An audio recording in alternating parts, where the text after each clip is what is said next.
Good morning. My name is Craig Gaber, longtime resident of the music area. Back in February of this year, the ladies from the museum asked me if I would make a presentation about Gaber Dairy here at the museum sometime in May. Well, then of course the COVID-19 showed up and everything has to be rearranged, so they asked me if I would make a video. I thought that would be great. And they said they wanted me to read Dad's paper, I Wanted a Business. Well, I'll tell you, I had never even heard of that until they mentioned it, let alone read it. So Nancy was kind enough to send me a copy, and I'll tell you, it's just been a special treat for me. Dad had never spoken to me about the process that he went through to build the dairy. All the trials and tribulations, setbacks, pitfalls, whatever.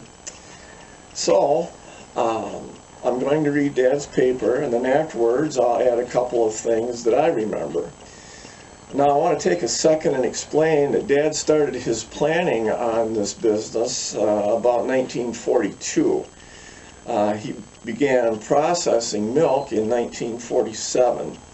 I was born in 1953 and he sold the business in 61. So I was only 8 years old at the end of the Gaber Dairy era. So I'm going to apologize ahead of time if I have forgotten events that some of you recall clearly. And I also apologize if some of you know was once an employee of my dad's and I neglect mentioning them. Also, Nancy and Cheryl and I gladly welcome any memories, corrections, or additional information you're willing to share with us through comments. So, I'm just going to read this paper that my dad wrote and see what you think. I Wanted a Business by Otto Gaber. It started back in 1942 when I was working in an aircraft shop in Muskegon. A desire, that is, to be on my own. Naturally, my thoughts wandered back to the place where I spent most of my life. And I'll mention here that Dad was born 1 mile east of Sherman in 1913 in a house that my grandpa built from a Sears kit in 1909, and the house still stands there, now lived in by the Hermats family. So, one question as to how or why I happened to choose the business I did, I believe a truthful answer is that I don't know. I only know that, like every other person in business, I wanted something that was not too competitive, something that would grow and at the same time make me a living while doing so. I guess being a farmer made me think of milk. Also, the thunder of Al Johnson from the store and a few local businessmen who either ran out of dairy products or had unsatisfactory ones that had their customers making sizzling comments. As I have said before, I had the dairy business in mind for some time, but I took the local druggist to give me the push I needed to start out. One day he asked me why I didn't start a dairy in town, mentioning a lot of delightful things that would be in store for me if I did. He did not mention any of the obstacles I have run up against, and if he had, I wouldn't have believed him or changed my mind anyway. My answer was that I guessed I would start a building as soon as possible. So, in the summer of 1945, I started out to make an idea into a reality. Perhaps you will remember how short building material was in 45 and 46. I bought material with which to build wherever I could. I also like to add that I had 100% cooperation from everyone I contacted locally concerning my project. If I hadn't, I probably would still be trying to find things like cement, windows, floors, pipe wiring, etc. Eventually, in 1946, I gathered enough material to start out the building proper. For about 6 months before this, I had tried all over town to purchase a lot suitable for a building of this type. I ended up buying a lot from the church. I also had some very good cooperation from people who attended this church. After getting my building almost built, I started out to purchase equipment for a dairy. I thought that building material was hard to find, but I found that in comparison to dairy machinery, lumber was plentiful. I distinctly remember making a trip to Port Huron where I purchased a used boiler, hiring a truck to get it, and after getting it here, I found it would not pass boiler inspection. That was lesson number one. Expensive, but early and very essential. I ordered a 250-gallon pasteurizer and learned later it would be delivered sometime early the following year. Luckily, I found a 200-gallon pasteurizer in Muskegon that had never been used for anything but a holding vat for milk. Glass was simply something that used to be. By looking a lot, I finally purchased enough used bottles with which to start operation. They looked like they had gone through a couple of wars previously, but they held milk anyway. All in all, I had a rough time getting equipment, but I finally did. My next step was to learn how to use this equipment and to set up for operation. I had received very good information and guidance from the Riley Dairy Supply in Grand Rapids concerning the kind, size, and amount of equipment I would need for a dairy of this size. The Kellogg people, that would have been out of Michigan State and Lansing, had tried to furnish me with a short-term class in dairying, but did not go through for some reason. So, I applied for a short term at MSU in Lansing, only to learn that they would take no more students at that time. My only alternative was to learn by looking. I visited plant after plant and asked question upon question. Some of the plants were very nice, others terrible. Some of my questions were answered well, others evasively, but by watching them operate, I learned the things I wanted to know. Naturally, my first step was to begin operation, but first I had to find producers who would conform to the regulations set down by the local and state health authorities. These producers, whom I still have, met these standards, namely Gene McNitt, Urban Abel, and Charles Goddard. I certainly owe them a lot of gratitude for the faith they had in my business and myself, because they did not meet these requirements without incurring quite a little expense. Now I was practically ready to begin, so I spent a couple weeks at the plant practicing. To be exact, my practice was to read everything about each piece of equipment over and over to learn why and how each piece operated as it did. I then processed water for about 4 or 5 days. This served a dual purpose of getting things very clean, getting them regulated, and working properly, and kept me from ruining my first vat of milk. I'll admit it is not very much fun to end up with umpteen bottles of water, but at least it is less expensive than experimenting with milk. I'll never forget the first vat of water I pasteurized. The boiler ran out of steam and water. The bell signal, which I had on it for safety, sounded like a fire alarm. The vat got too hot. The recording thermometer did not work. The automatic switch on the steam valve didn't automate, and numerous other things happened too fast for me to recount. All in all, it was something to make me wish I had started something quiet like a boiler factory. Eventually, after setting up a wholesale and retail route, I was ready to process the real thing, milk. It went off as smoothly as anyone could imagine. My first day's bottling was about 185 quarts. I could hardly believe it myself when I looked in the cooler and saw it there. By making soft drinks and chocolate milk the first summer, I was able to hold my own and gain a little. The following summer, I started to branch out little by little, so that I now service Mesick, Buckley, Sherman, Coatmish, Thompsonville, including the schools in Mesick, Buckley, and Coatmish. Today, I bottle about 850 units, or around 475 quarts. There is still more territory to take in next summer. Now, come to find out, he wrote this paper in 1948, so he's already gaining fairly well, even in the first couple of years. There are a few self-imposed rules that I've held to rigidly: to put out a high-quality product, own a clean plant, and have things in this plant, so I'm not ashamed but proud to have anyone come in at any time. I received a lot of good pointers from the Wexford County Health Sanitarian, A.J. Harvey, who worked with me all the way through. He made me conform to regulations that appertain to sanitation, such as coving around the floors, sill-less windows, proper screening of windows, location of equipment, and many other things. My severest and best critic all the way has been my wife, Jenny. She does all the bookkeeping and most of the collecting. Our not having an accountant that we believe will not be paid speaks well for her tenacity with her part of this project. My inspector's reports on this plate have been the very best. I have found that a little cooperation pays large dividends.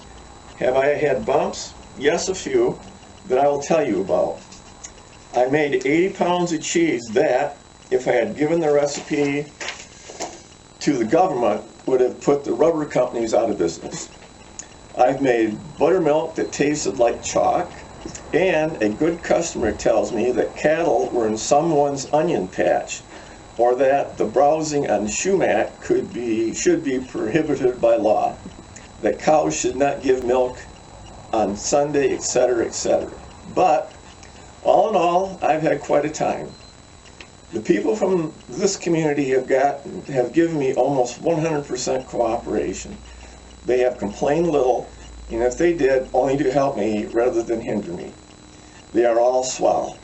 And I have something that is still growing, that is self-constructed, and will be made to grow and live only by the efforts I put into it.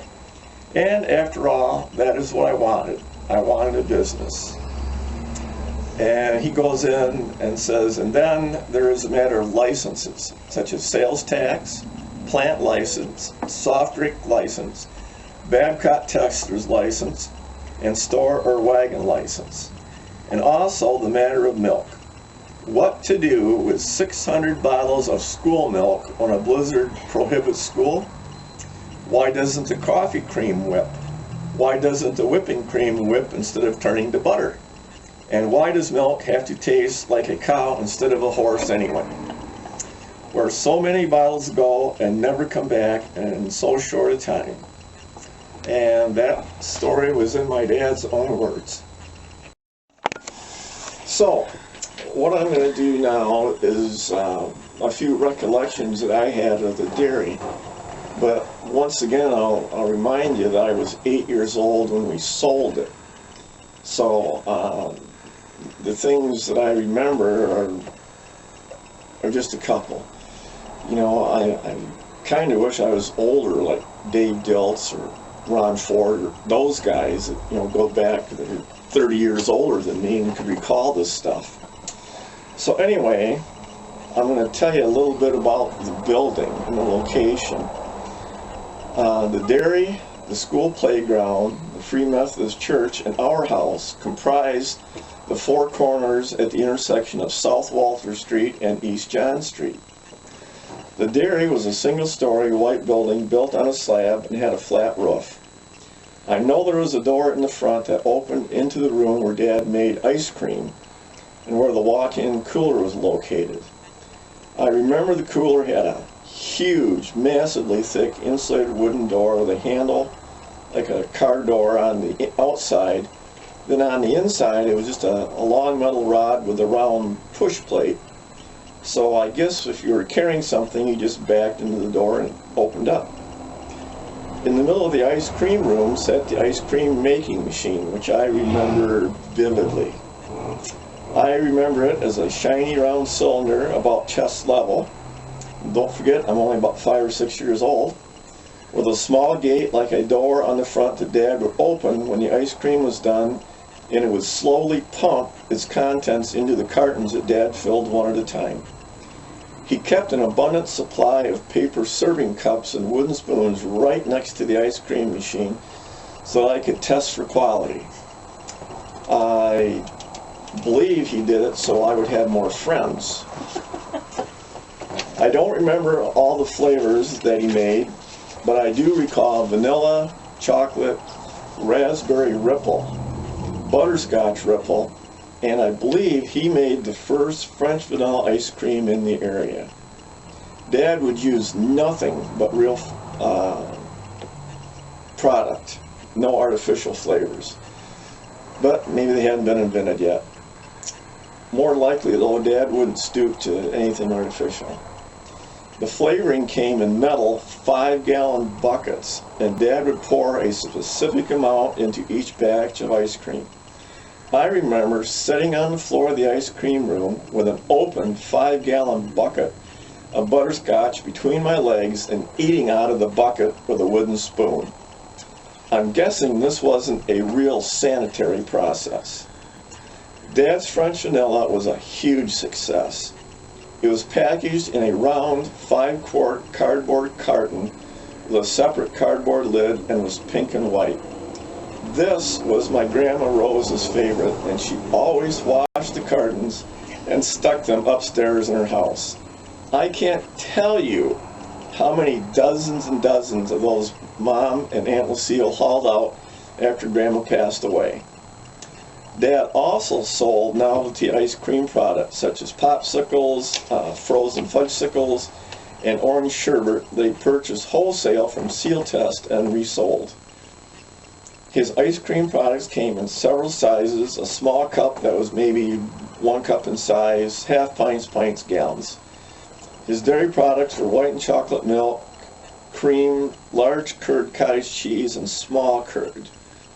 I think at some point he also made some kind of an orange drink that would compare to today's Sunny Delight, but I honestly can't remember it, but my sister Janet has told me that she remembers it distinctly. Probably he discontinued it before I showed up. The inside of the processing area is not nearly as defined as the ice cream room. I don't know why I can't remember that. I do remember the overhead water lines with spray nozzles attached that were in constant use to rinse off the stainless steel machinery and chase little boys out the door. The steel vats used to make the cottage cheese are also one of my favorites, as I could reach into them and come out with a nice single-serve helping in my grubby little fist. Cottage cheese forms in one solid lump, and whether it's small or large curd depends solely on the size of the cutters one uses. I don't remember the pasteurizing machine, but I do distinctly recall the bottle washer. Maybe this has a lot to do with the day that Al Nicholas cut the end off of one of his fingers while operating the machine, and as he rushed 3 blocks north to the clinic, Dad and I fished around in the rinse tank until we found it and hurried it over to the doctor, who took one look and said, "Yep, that's the finger," and promptly threw it in the wastebasket. The delivery trucks were equipped with regular house chest freezers and had to be plugged in every night and over the weekend. It was very convenient for my buddies and I to sneak into the garage behind the house and help ourselves to an ice cream treat on a fairly regular schedule. I'm pretty sure Dad was well aware of this, but never said a word and was always more than generous when I brought anyone into the ice cream room with me. The school lunchroom was north of the dairy across the alley, and I remember going through the service line, getting to the end of the line where the big bucket of peanut butter and honey was, and I could look back into the kitchen and I'd often see Dad back there at a table enjoying the same lunch I was having. The last memories I have of the dairy are both kind of sad. After Dad sold it, him and I stopped to visit with the dairy manager that was running the place after it was purchased by Ideal Dairy from Traverse City. It looked like an overhead water line in the ice cream room that was now the manager's office, since ice cream was no longer made in Music, had split and water was spraying against the sidewall and pooling on the floor. The water was deep enough that the manager had put his chair on top of his desk and was sitting in it. pretty much ignoring the mess or doing anything to alleviate it. The last memory is watching Paul Guthrie, who had been hired to demolish the now vacant building, wrap a cable all the way around the bottom of the building, attach it to his bulldozer, and basically cut the building loose from the footings. The termites had hollowed out almost every single board in that entire building, and it was surprising a wind of any kind hadn't blown it apart. I'm sure I don't remember all of Dad's great employees, but I will list the ones I do. Lee Foster, Bob Baldwin, who always had a joke for Mom, Al Nicholas, Earl Castleman, Bob Dickel, Jack Trowbridge, Lloyd Jewett, who Dad had hired when Lloyd was 13 years old to drive milk truck. Also Dalton Sherburne and Paul Randall. I wish I knew why certain memories are so vivid while so many others are not even big shadows. I wish someone would have been astute enough to photograph the interior rooms of the dairy, take a group picture of Dad and his employees, and put those aside for later generations. But it does make me cherish all my photo albums that much more. So, if you have any memories, recollections, corrections, please email me. I'm on Facebook. The museum is looking forward to comments and history too. And thanks for spending the day with me. Appreciate it.